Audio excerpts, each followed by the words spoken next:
Ho richiesto semplicemente con un'email al Comune di Treviso la richiesta di poter ampliare il plateatico allegando una bozza del disegno.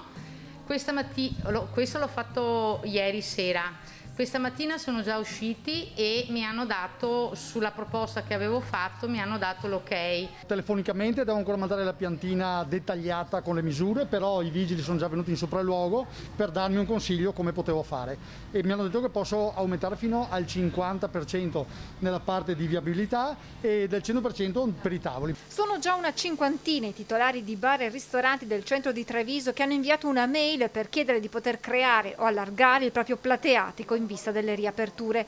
Molti altri sono pronti nelle prossime ore ad inoltrare la domanda. Quel pochino che posso espandermi lo faccio perché i tavoli sarebbero veramente pochi, perché io qui ho 40 metri, prima avevo 14 tavoli, adesso mi toccherà metterne 6 massimo. Per la ripartenza, bar e ristoranti potranno sfruttare gli spazi esterni che diventeranno un'opportunità per svolgere la propria attività anche per i negozi.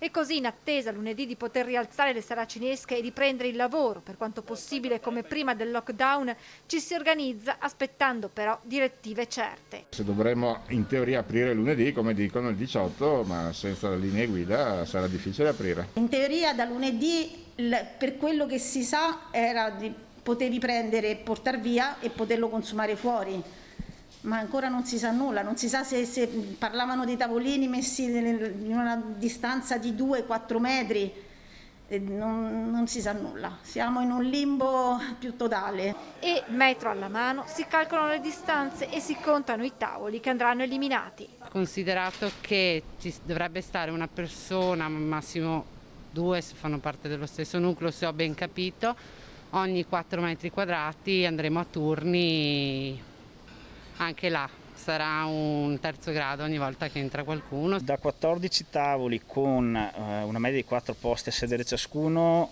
credo che riusciremo a metterne alla fine 7 per un totale di 20 posti. Dentro stiamo valutando, ma credo riusciremo a mettere solo 2 tavolini da 3 persone, da 17 posti a sedere a 6. Pulizie, con quel pochi soldi che sono rimasti cerchiamo di fare le spese, speriamo in una ripartenza, ma la vedo dura, siamo tutti in ginocchio. Ma per tutti c'è la voglia di tornare alla normalità.